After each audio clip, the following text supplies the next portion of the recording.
Welcome to Attackett Adventures today. Today, I'm just about to go to an event with Pete Hegseth from Fox News. He's talking about his book, and it's in our community that he's doing this, and I figured I'd videotape it so y'all can see. He's about the only person that I like from Fox News. I don't watch Fox News no more, so this isn't supporting them, but supporting him. So y'all come and like Attackett Adventures and hit that subscribe button, and y'all go attack the day in your neighborhood. And thank you to the ones that have been watching and subscribing and liking the videos. Thank you.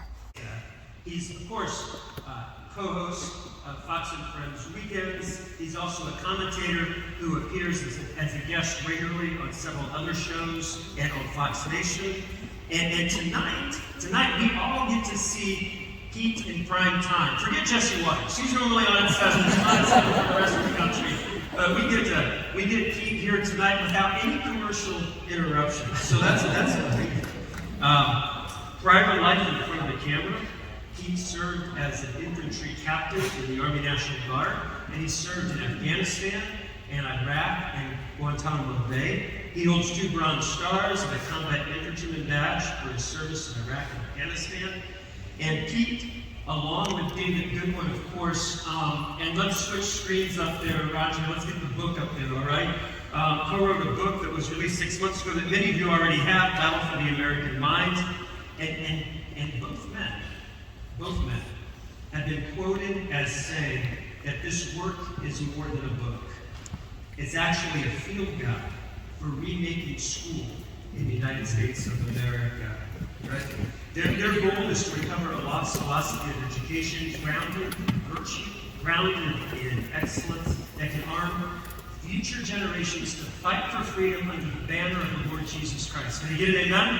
Amen. And having read the book, and many of you having read the book, you know that's true. That's exactly what this book is. So without further ado, help me welcome Pete Hegseth.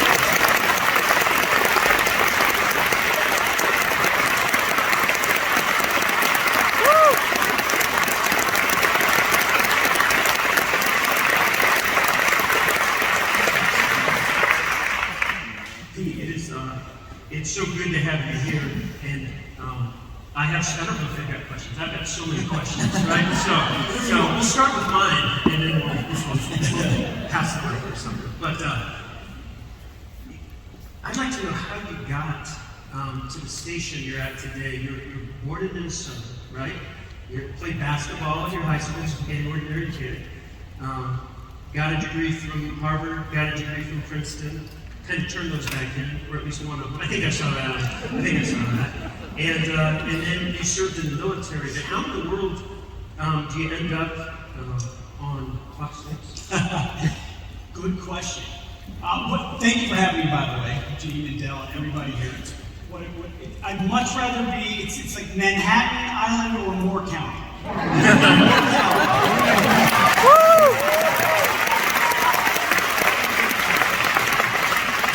I mean, they burned down our Christmas tree and beat up our weatherman.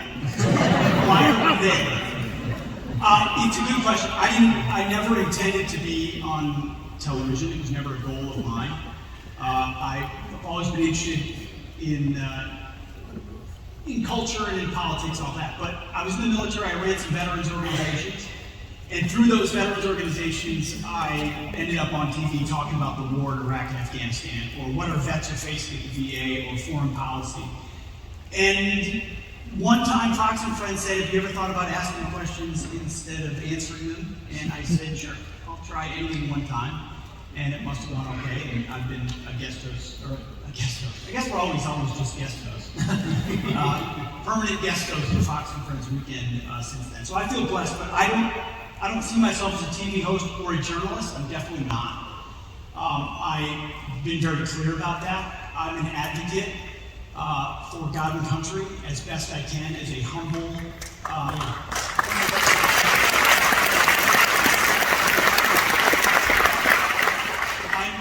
the least qualified of anybody in this room to be that advocate. But if God is going to bestow upon me a platform like this, then I want to do everything I can to use it for things that are good and right and true. Amen. Let's talk a little bit about the book. It's interesting, sort of the nexus of this whole thing. And I was thinking about this as I saw you talking with Aditha Sherwood tonight, who's the chairman of our board here at the school. But Amitha and Doug were at a reception prior. But all of this sort of started at Pete's Cafe with an encounter. Could you just describe how all this came to be in this book? It very much did. So without Sandhills, there's no me meeting David Goodwin, and there's no Battle for the American Mind, and there's no Miseducation of America on Fox Nation. Yes, by the way, tomorrow morning, Fox and Friends will be at Pete's Restaurant at Carthage. So, you have 1,000 people. I love it. There's some speech going on tonight. I don't know if you're watching, but you can react to that. Try to see. Anyway, but 3 years ago, I was there doing a segment, getting response from people, and I went to a table where a lovely couple was sitting with their 2 daughters, and I sat down and they started telling me about Sandhills, and it was Amitha, and she was involved with the school, and they were about to go to school. And I knew about classical Christian education, I was familiar with it, but I wasn't passionate as an advocate for it. I knew I wanted to get more involved. And she said, you've got to meet this guy. She mentioned Gene, she mentioned Sandhills, and she said, you got to meet this guy, David Goodwin.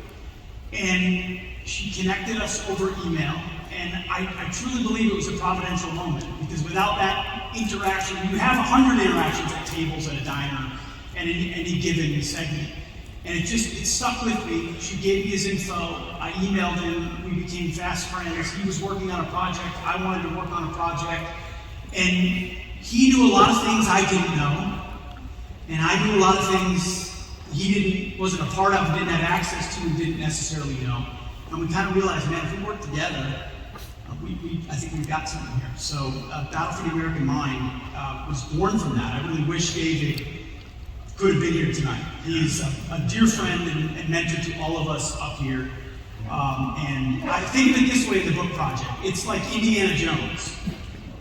He's Sean Connery, okay, with the dusty book and all the clues. And I'm Harrison Ford running from the boulder. Okay, that's basically the assignments of the two of us. Is he knew where to look. And he said, go look here, and then let's amplify it. And that's kind of how we tag team this project. So this is interesting. You just said when you first met the Sherwoods and those 2 beautiful girls at Pete's Cafe, you weren't passionate. At that point, you weren't passionate about it yet. So what is it that made you passionate exactly? Is it the fact that you're kids? Or? Yeah, it's kids. It is. For me, it was maybe a slower discovery than it should have been.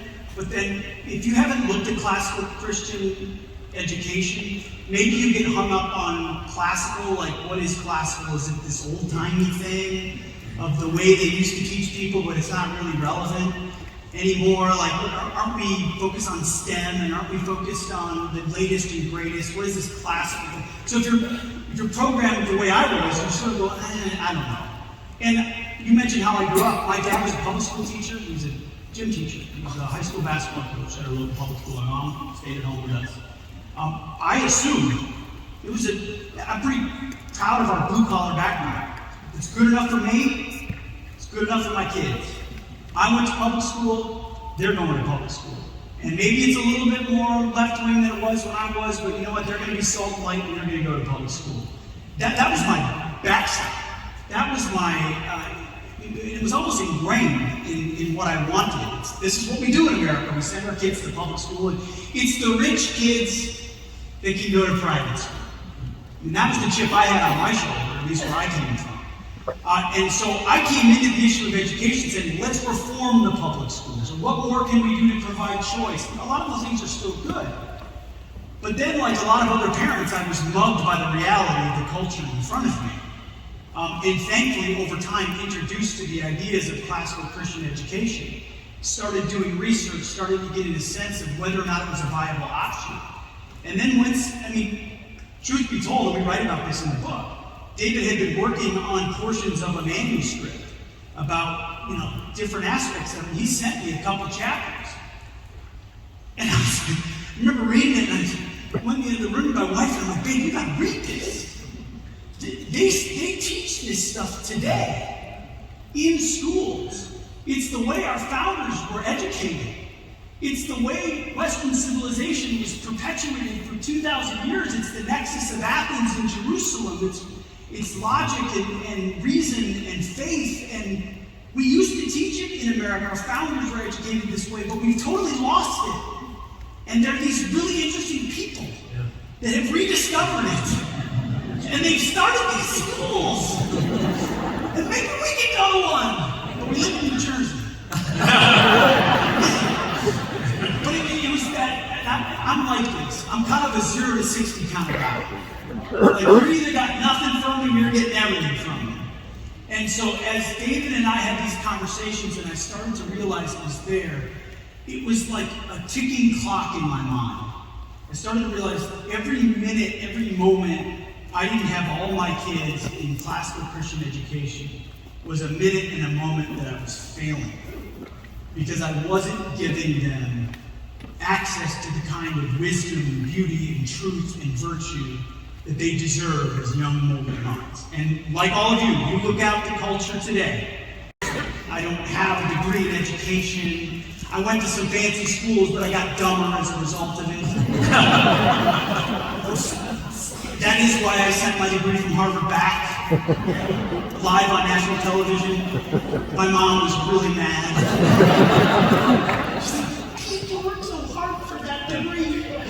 She's right, but I didn't really. And I crossed out Harvard University, and I wrote Critical Theory University. And I wrote Return to Sender. Because a university was founded to teach ministers. Now has the head minister of the so-called church at Harvard is an atheist. I mean, not only do they believe in nothing, they're poisoning the minds of the future leaders of our country. They are the epicenter of the problem. Critical theory is taught as gospel there, which is meant to destroy Western civilization that was built by atheists. Why would I want to put that on the wall and say that I want to perpetuate that? So it's all part of tearing down the things we traditionally hold up as accrediting or credentialing or who the experts are, and turning now to a different ecosystem like Sandhills, like the Association of Classical Christian Schools, which is preparing the future leaders for God's kingdom and for this country that we so desperately need right now. Amen. Amen.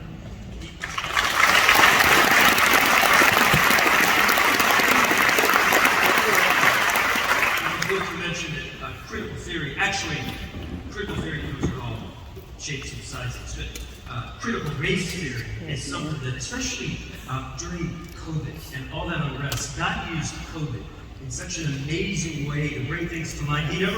God never wastes a trial that He places on a country, and so much just came to the surface that mobilized folks. That you said in the book, and this was toward the beginning, that critical theory, critical race theory is just the tip of the iceberg. And I guess when you got a hold of David and you read a couple chapters of David Goodman, I guess that really set you down a path, and we went back to prohibition, and progressives, and the breakdown of the Western Christian idea. Yeah, I mean, our minds are exploding together as we're writing this, and he understands so much about the richness of classical Christian education, the 7 liberal arts, the trivium, the rediscovering of these lost tools of learning and arts of learning that you guys are, these two up here, David, others involved in this movement, are archaeologists of a lost form of Lee Morton's in Classical Conversations, who's here tonight as well.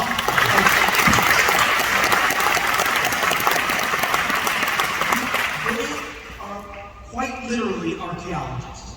Because as depressing as our culture might look like right now, part of what we write about in the second part of the book is we're actually at the beginning of an insurgency. These are not the darkest moments in our country as it pertains to the classroom. The darkest moments in the American classroom was in the 70s, mid-70s. Effectively, all classical Christian education had been exterminated. In homeschooling, they were trying to make it illegal. Classical Christian education was extinct. It had been forgotten. The church abdicated its responsibility in education. The public schools were becoming the behemoths they are today. The unions had taken control. There was nothing. It was a wasteland. And thankfully, a few parents and a few intellectuals, Christians, said, let's rediscover this. And they did. They started schools in the 80s and into the 90s, and the classical Christian movement has built ever since. We have the chance for a renaissance here right now because of courageous people who set forth on a path that no one knew where it would lead, but they knew where the left was wanting to make things lead. And that brings us back to the discoveries of the book. David knew that part of the story. What we connected the dots were is move backwards, because our assumption in the book was a lot of this started in the 60s, with the free love and the hippies. No. You got to go back much further than that, over 100 years, and further than that, really intentionally over 100 years of a progressive takeover of the classroom. The leftists understood the pathway to the political allegiances of our young people was most effectively through the education of our youth. Not just in universities and colleges. Their target from the beginning was the affections of our youngest, of our most moldable minds. And we try to reintroduce a term called paideia, which these two are far more familiar with than I. It's a lost Greek word, and it's all about how you effectively educate or enculturate the youngest of your generation. What they see as the vision of the good life is imprinted on the hearts and souls of kids effectively before the age of 12 and 13. So they start in the universities and high schools, but the whole idea was to push their theories down. And so we rewind where something like critical theory came from, and then apply it to how we got to critical race theory and critical gender theory inside our elementary schools today. It is not an accident. And when you meet every character in the book over that 100-year story, to a man and to a woman, and I'm not kidding, they're almost all atheists, Marxists, humanists, or communists. These are not, oops, we just stumbled on the wrong method. These are Marxists who said, we reject Western civilization, we reject God, and we believe the classroom is the way to change the minds of future generations. And so we talked about, in the book, you mentioned COVID-19, we called it the COVID-16-19 moment. Because we actually started the book before COVID, and then COVID happened, and it was happening so quickly we could barely keep up. But it happened in people's homes across America as they opened up their Zoom classrooms, and suddenly they were in school with their kids, and they were looking down and saying, 1619, wait, America is racist from the beginning and therefore terrible, and you want my kids to use gender pronouns? What is this? And that was the light bulb moment for a lot of people where they looked for alternatives. And a lot of it was homeschooling. And classical conversations has exploded. And a lot of it was classical Christian schools. So our mission of the book was to validate the concerns of parents and grandparents, raise awareness, and then point specifically to classical Christian. Saying, hey, there's a lot of things you can do. We get it. But we believe the answer is a specific way in which kids are educated that trains their minds and affections toward Christ and toward free thinking. Because the last thing the autocrats, the technocrats, and the bureaucrats and the leftists want are free thinking citizens. They want to control the language, they want to control their minds, and in doing so they control the electorate in the future. And so COVID-19 created an opportunity for a lot of people to widen their lens on education, and we hope they'll choose classical Christian. You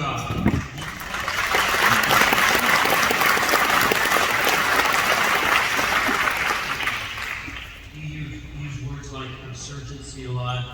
Declaration of War is a subtitle in the book because you understand what we're up against. And it's amazing. There are so many generals in these various battalions, right?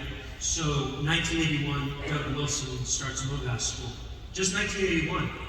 475 schools later, and just in the Association of Classical Christian Schools. So there's the Society for Classical Learning, that also a sister organization that has several hundred schools, And Lee, again, we keep referencing her, she'll join us in a few minutes here. But Lee Borton's just was trying to be faithful around her own table with her own kids. Then some other women from church said, gee, that's pretty great. Can we join you once a week? And now there are 120,000 students around just this country. There are another 20,000 outside the United States. But 120,000 kids in America right now taking classical conversations. You have live online. When you talked about this not being the darkest moment, it really isn't. No. We have hundreds of thousands of kids every day walking into schools like Sandhill's Classical Christian School and being trained up to fight this thing and think critically and to be able to get into the marketplace, right? And to be able to hold their own and to be able to identify fallacies because they've had logic, right? Mm-hmm. And they've had their rhetoric classes. I don't know why I'm talking to. No, but anyway, you're exactly right. We have divisions now, and to put it in military terms, of future students. They still have the Death Star. It's still, the size and scope of the public school in America is still the vast and overwhelming majority of education that kids get. But you have to start with an alternative.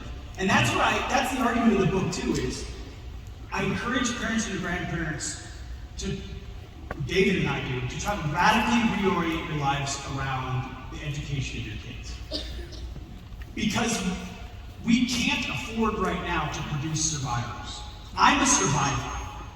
I love my parents. They taught me the gospel. They took me to church on Sunday morning and Wednesday night. They were faithful members of the church. They were great examples to me.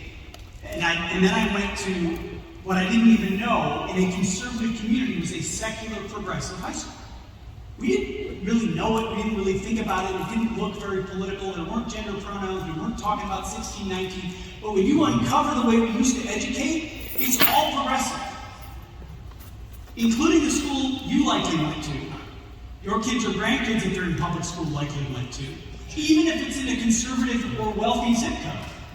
Even in Moore County. Even in Washington County, Minnesota. The pipeline of left-wing education has been consolidated at the federal level, but the idea of local control in many ways is largely gone. Teachers' colleges, teachers' unions, tests, curriculum, standards, it's all set somewhere else. So you can try to tweak on the margins, but moving away from the problem to a public school is not the answer at this point. And we try to make that argument without impugning parents and grandparents who clearly want the best for your kids. It's not like you're saying, well, I'll just leave them in public school and let them do what they want to. You're saying that for whatever reason or another, you've made an educational choice for them. And our argument is, do more. Make an additional sacrifice. Skip a vacation, downsize, drive 40 more miles, homeschool, save your money, do whatever you gotta do. Because the progressives wrote about it 100 years. This is a quote from 100 years ago from a member of the Frankfurt School, which is a whole big part of the book. That's where the critical theory emanates from. He said, what chance do the theists, meaning Christians, have with their 1 hour on Sunday and 1 hour on Wednesday against 40 hours of atheistic instruction during the week? What is it, 16,000? 16,000 hours over the course of K through 12 education. And I personalize that by saying, when I graduated from high school and then into college, I had a Christian veneer, but a purely secular core. And that was because I was living in two worlds. And a lot of the wreckage in my own life, when I look back, is a product of that bifurcation. And I don't blame my parents for that. I don't blame anybody for that. But I realized so much that I never learned, never had access to, great ideas, great books, deep thinking, a worldview that has Christ at the center of all of it as the fountain of wisdom and knowledge and truth. There's none of that in 95% of schools in America and 100% of public schools. So the only gift I can give my kids is the opportunity for family and faith and the classroom to all align, so that when they go out into the world, they're prepared to be salt and light in a culture that is completely upside down. And the mission of the book is to just rattle people's cages the same way it rattled mine, and realized I've been on the same journey with you this entire time. I still don't have it figured out, but man, I know, like you, I want the best for my kids and grandkids, and I truly believe, having looked at the entire landscape and understanding what the left intentionally is trying to do, that it's this specific form of education, and you have more options than ever. A great school like this, 20 other in the state of North Carolina, they're in New Jersey, they're in Maine, they're in Massachusetts, they're in Washington State, they're all over Tennessee. They're there. Most people don't know about them. And a lot of them are much more affordable than any other, than so-called elite private schools, which will force you to pay $50 grand a year so they can indoctrinate your kid. That's not what this is. Well, and that's the amazing thing about the proliferation of all these options, right? So you can do classical. There's no longer an excuse for not being able to afford it. There are lots of bells and whistles here, right? You got the athletics and the arts, and it's 5 days a week. But there are 3-day-a-week models. One right down the road, Covenant Prep.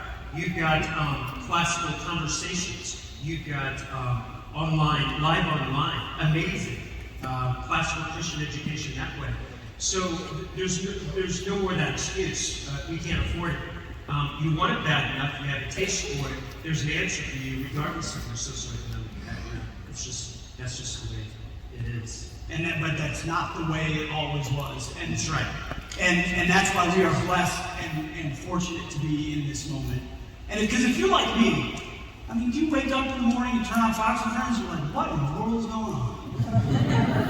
I think the same thing. Every time we leave the show rundown, we're like, this is crazy. I can't believe I had to say this with a straight face. And so half the time I don't say it with a straight face.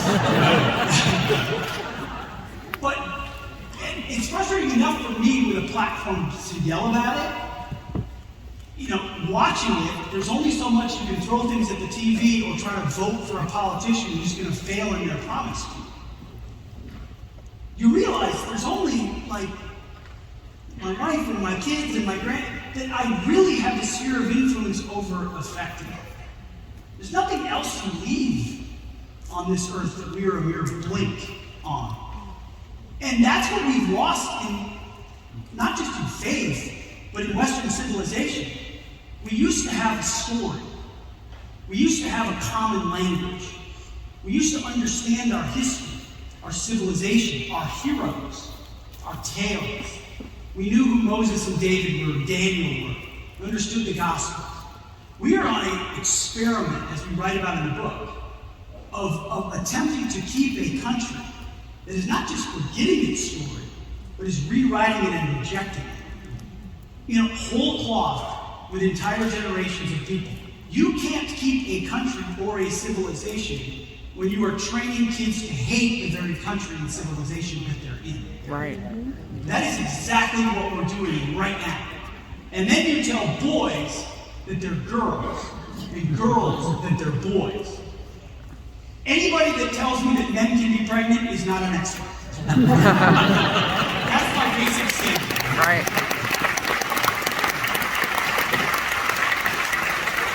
That's what we're up against, and what classical Christian does so well, what I love about it, why I wish I could go back to school, and I am going back to school through my kids, is a true re-examining of history. The idea that, like, you shouldn't study the Greeks and the Romans and Middle Ages and European history just once. You do it multiple times through the course of K through 12, so that at different stages of your preparedness to absorb information, you're absorbing it in different ways. And then you're encountering the great books. You're learning Latin and Greek, because those are the languages that we emanated from. You study the Bible, the biblical stories, the heroes, the villains. You study human nature. You grapple with wisdom and truth. When's the last time you heard wisdom or truth or beauty or poetry in a public school? You don't. So I'm here to tell you what you already know, which is we're in uncharted waters. And the first thing you have to do in uncharted waters, or when your house is on fire, yeah, you call the fire department, but what's the first thing you do? You save your kids, and you save your family. You take an immediate action. And that's why our urge to parents is take an immediate action right now, because otherwise you're gambling with your kids to try to deprogram them when they come home. And I don't know I don't care how many dinners you have or conversations you have. If the school's telling your kids that their parents are rubes who watch Fox News and are fuddy-duddies, so many parents have already experienced that with kids coming home from college, right? If I had $1 for every person I met in a diner who's like, I sent a Christian patriot to college and I got a Bernie Sanders supporter back. Right? But I don't mean to indict people with this, but let's be real. That's a failure. If you have one legacy to leave, that would be a failure for me if that happens to me, and it could. But we don't control everything of our kids. I got a bunch of them, and I don't know what will happen with all of them. But that's a failure. So I want to prepare them to be fortified, to be that salt and light when they're ready to be. Not throw them in at 5th grade and hoping they can be salt and light when they're under assault at that very moment. So let me ask you a question. There's you mentioned there's a lot to be encouraged about. We discussed that the various generals, the battalions that are part of the insurgency and all. But here's a question. So I just build stuff. I'm not Dell. I'm not Ryan Baker. He's our academic dean. I don't really let me in the classroom. I just raise money and put up buildings and take stuff down. But we're training up these kids. They have the rhetoric. They have the logic. We're training up critical thinkers so they can go out. And I mentioned that marketplace of ideas where they can hold their own, and not just hold their own, but win the day for the cause of the Lord Jesus Christ. And we're putting them out there in a society where nobody cares about the argument anymore, right? So nobody cares whether you got points. It's you can yell files, right? So we're preparing them. I just thought you might have something to say about that question. That's a concern that's been thrown at me before. Nobody's listening. They've got great points. They write great papers. They're eloquent, and the din is crazy. I agree with you. I'm a cable news yeller myself. It's true. I mean, I see what I do as information warfare. We're in a war of ideas where most of it is on one side and there are very few on the other, but truth matters and truth resonates when it's able to punch through. And the reason we chose the word educational insurgency in the book is it is a form of warfare. It's the preferred form of warfare of the weak against the strong, the small against the big. When I was in Afghanistan, I was the senior counterinsurgency instructor. So my job was to train all the units coming to Afghanistan, whether they were Allied units or American units or Afghan units, how to defeat the Taliban insurgency. How do they manipulate the population? Where does their power base come from? How do they move between phases of what they're attempting to accomplish? And then how do you counter the insurgents? Well, as you can see, we did not counter them very well. I say that laughingly, it's not a joke, and it was not a failure. Frankly, it's a reflection of the strength of Paideia. Afghans had a very strong Paideia. We attempted to create a Western structure on top of it, and it collapsed the minute we left in an embarrassing fashion.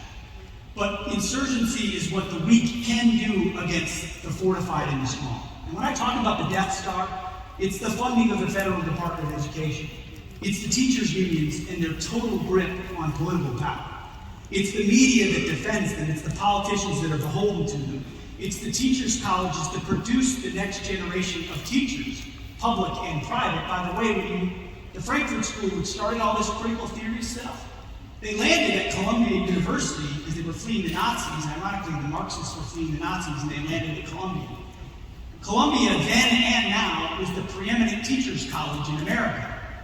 So if you wanted to become a preeminent teacher, you went to Columbia, and then you went to other regional centers, and you taught from there. So that's how critical theory became the theory of the day. So from the local boards of ed, state boards of ed, teachers' unions, standards, curriculum, social emotional learning, Common Core, take your pick, it's all pushed down from on high to the point where the system is completely controlled by the left. I salute parents that protest at school boards. I think it's a great thing. It's motivating. I mean this earnestly. I think it's very important. We should continue to do it. But protesting at school boards, if that's the only thing, is like charging a fortified machine gun nest with Nerf guns. Like, we salute you, but you're all going to die.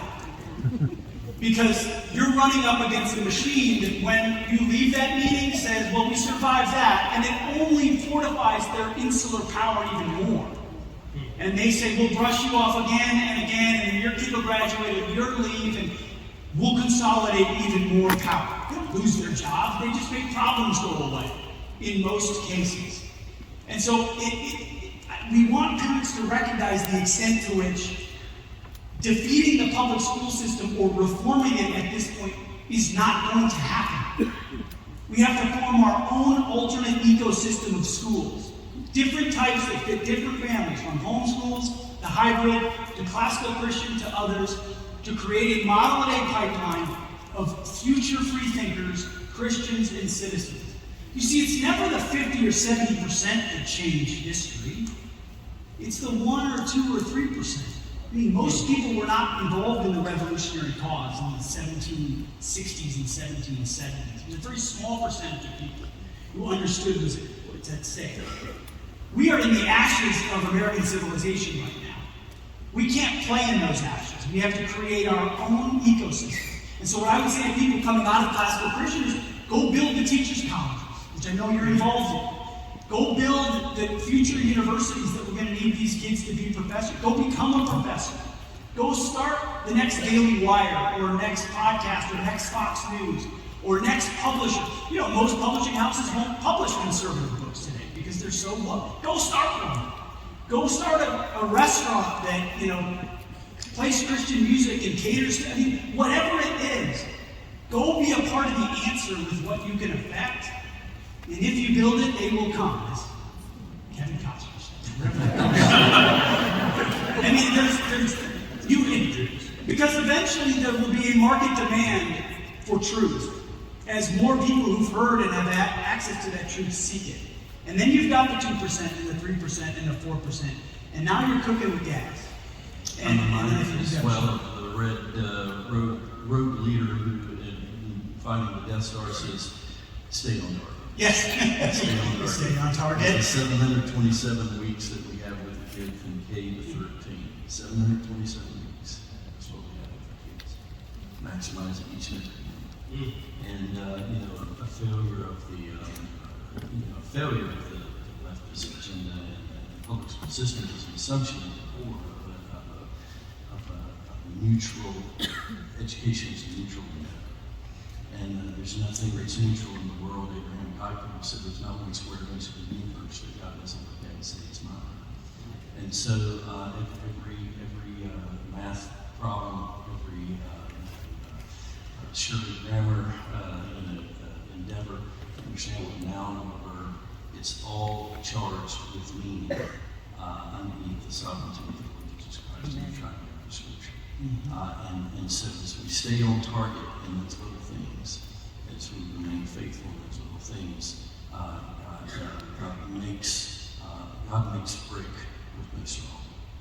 Amen. Amen. That's exactly right. And Mao Zedong, the founder of Communist China, wrote the initial theories on insurgency. And there are phases, 3 phases of the insurgency. And to your point is, when the Death Star is that big, stay on target with the small things you can affect. And build, and we're in phase 1 right now, which is building the infrastructure, linking the networks, creating the options for parents, raising a little bit of awareness.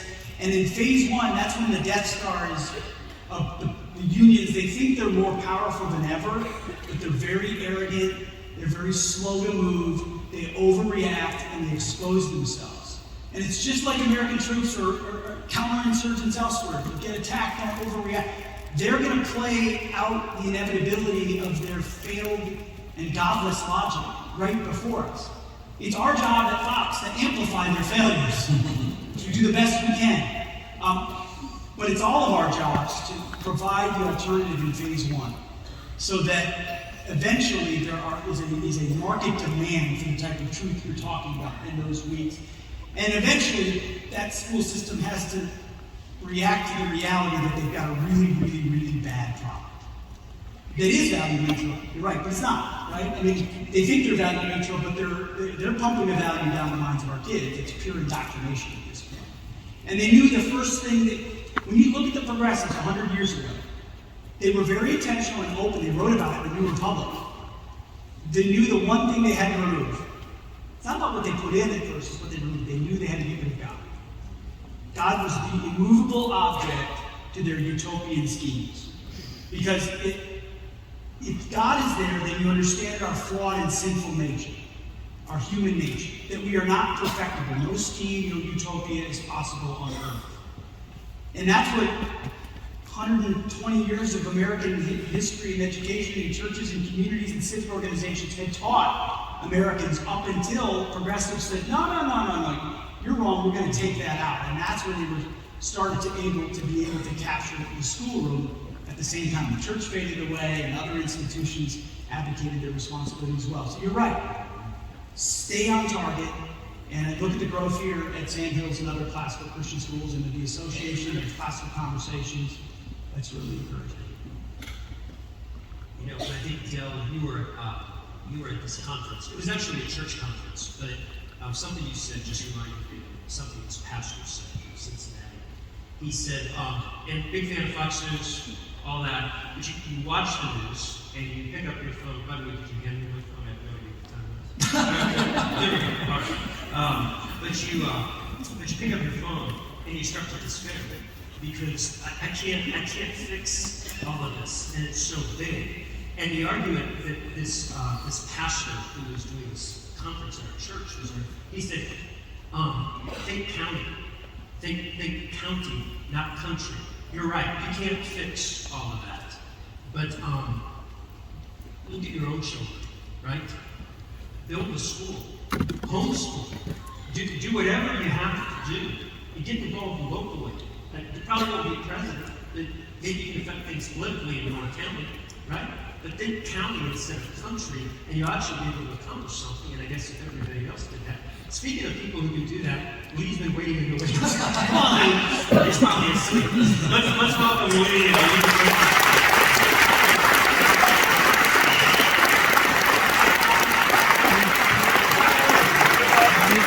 I think the person that helped him write the book, maybe.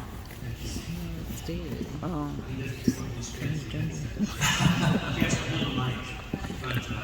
I don't know who that is. You're welcome. So, just wanted to, you're right here in Moore County. So many people have no idea that classical conversations, as it is now, this big international machine, started right there at your kitchen table, just a mom and a dad making a decision to be faithful, right? Can you just share a little bit share your story? Sure, happy to share that. So thanks for giving me this time to do that.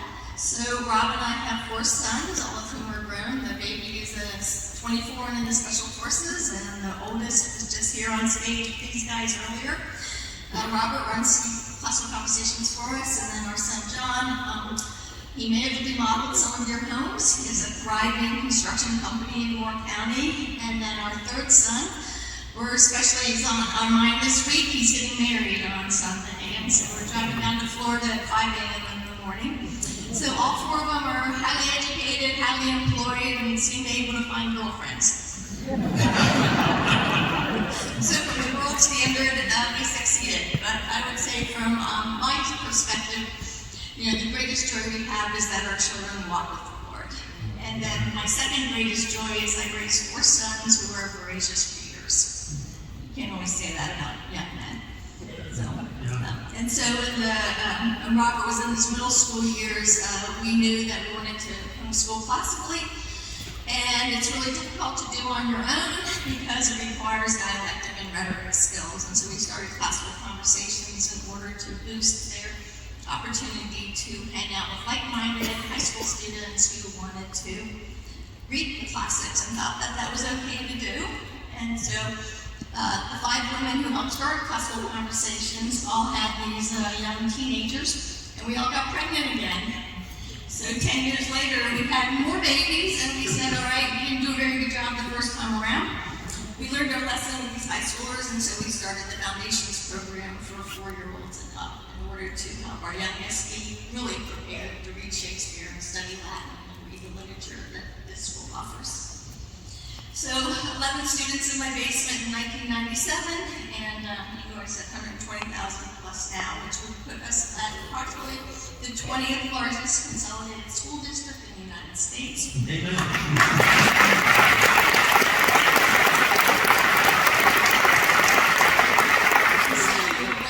When people tell me that the schools can't be changed, I'm like, okay, just watch us. Now you, so Miseducation of America Part 2, so we didn't talk about that, we don't have the time, but Miseducation of America Part 2 just came out, a month ago, 3 weeks ago? Yep, a couple weeks ago. Yeah, exactly. And Lee's one of, I mean, you have so many guests on that, but Lee, you're in the 5th episode? The third and the fifth.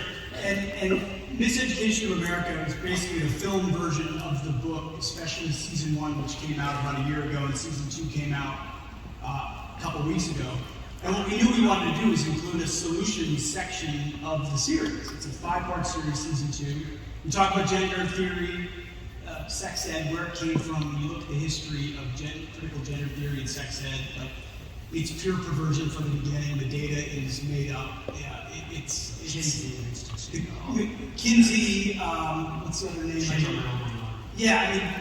Indiana University just brought the statute to John Money.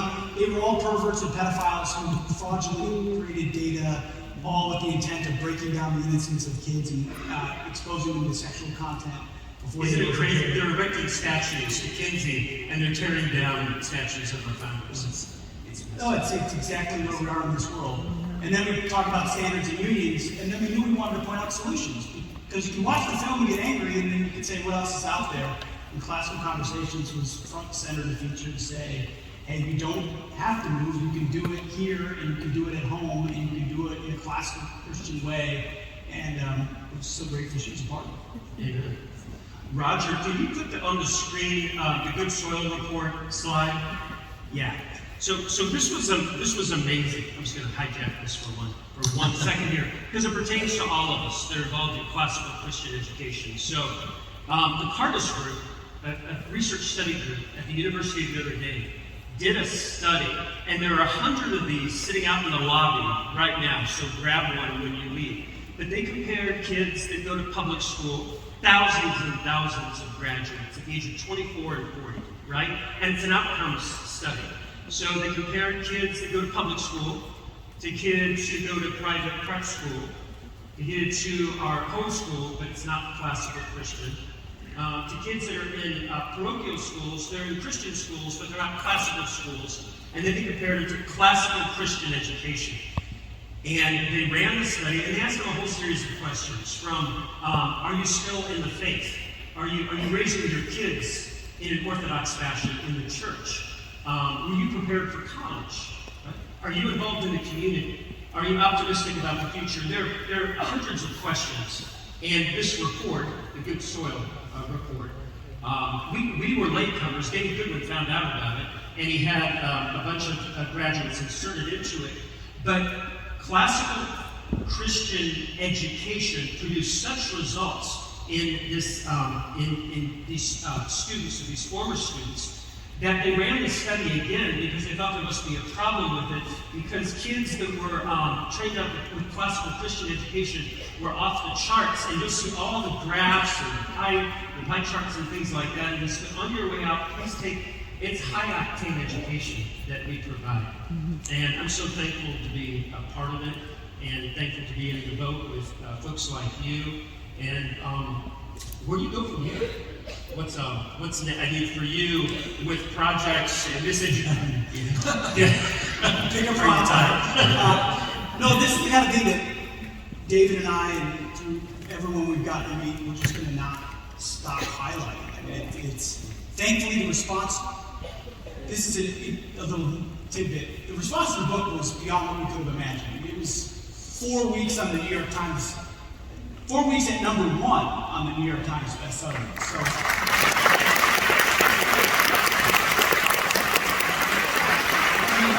you know the New York Times didn't want to even put it on the list, let alone #1, let alone for a month.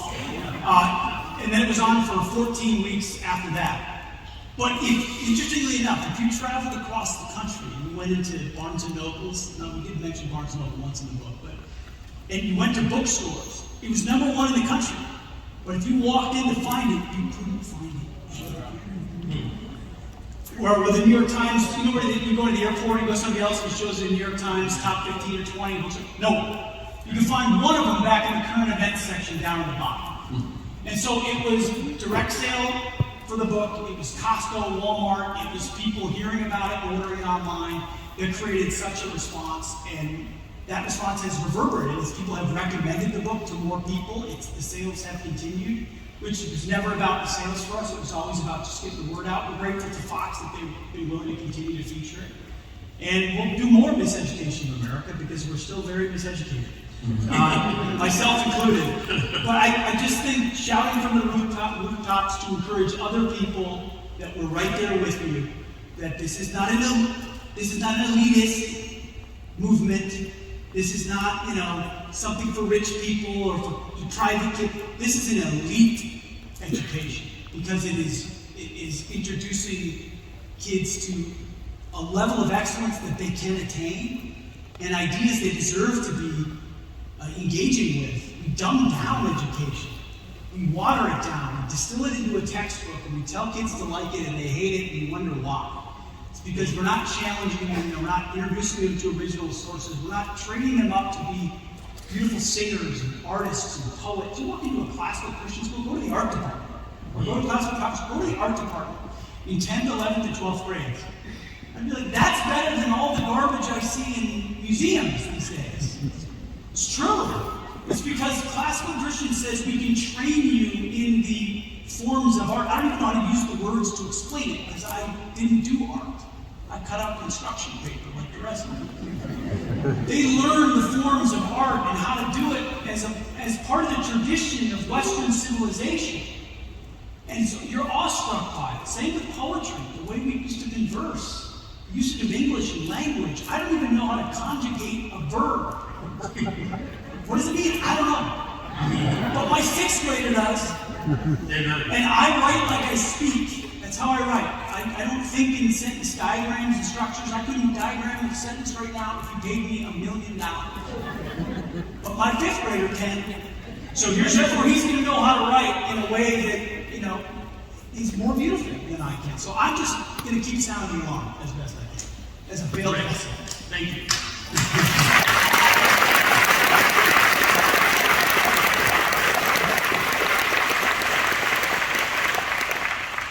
So what are the Hegseth kids? They got this high octane education.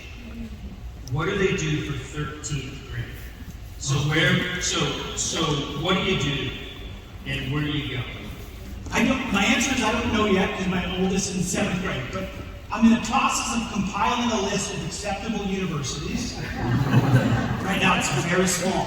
So if you know any other ones, let me know. I mean, basically, listen, when they turn 18, they're going to have choices. My job is to prepare them to make those choices.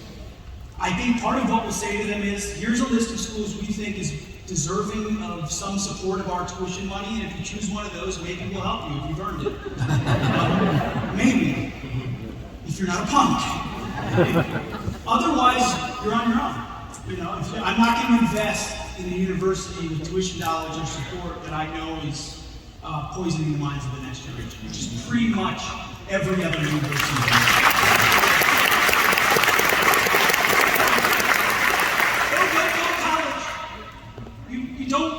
Look at Charlie Kirk. He's running the most influential organization in America today, and he said, forget college, we don't need it. I'd be better off educating myself. I mean, there are trade schools and other opportunities that are out there.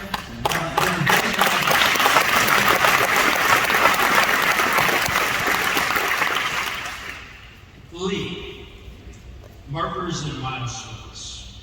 So you're compiling the list like we do, right? We panic. Where are we going to send the kids? Certainly not Harvard or Princeton, at least not your kids, right? So why don't we talk about, Lee's always starting a project just bigger than the world itself, but talk for a few minutes about what you're doing, what we're doing with Markers and Milestones. Yes, so not just Gene and I, but Brian Hochfelder, who built this beautiful building, introduced us. And Brian and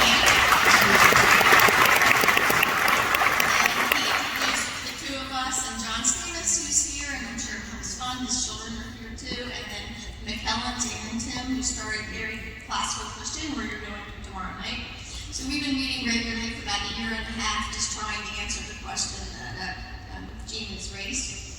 And so we've kind of settled on this idea of markers and milestones that, besides college degrees, our parents, our grandparents' age, you didn't have to go to college to be considered successful. Well, now we're recognizing that maybe college is actually detrimental in some situations. But we've been trained to think that there should be some sort of accreditation going on.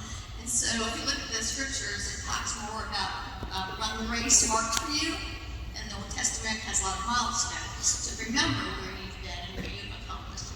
So we're looking at putting together an organization that helps collate various adult educational opportunities for our children who are kind of like 13th grade, if you like to call it.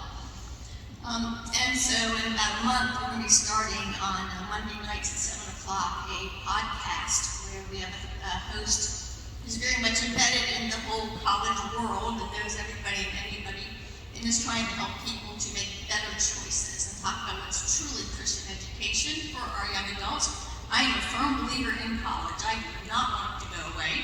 I'd like to see it restored and redeemed also. But I also know there's all kinds of ways for people to be educated. In fact, I'm pretty sure if there's 350 million Americans in the United States, there's 350 million ways to be educated. And so we're going to start addressing that for our young adults. That's right. And there are colleges and universities that are faithfully educated. So we also want to highlight those. They talk about good, righteous options for kids. And so, so there's a lot of work to do. There's a lot of work for us to do. Pete's got a big megaphone, so so thankful for you and the team. David Goodwin, again, who couldn't be here tonight. Pray for him. Pray for him in his upcoming surgery. He's doing so many great things to advance the association that we're all a part of. He's just such a cheerleader and encourager. He'll be here, Lord willing, sometime in the next 6 months, and I'd like to have him back on this stage. But for tonight, Pete's got another gig in a little bit, and he was looking forward to meeting some of you right over there. Bring your book, bring a smile, get a picture with Pete, and let's thank Pete again for just being here.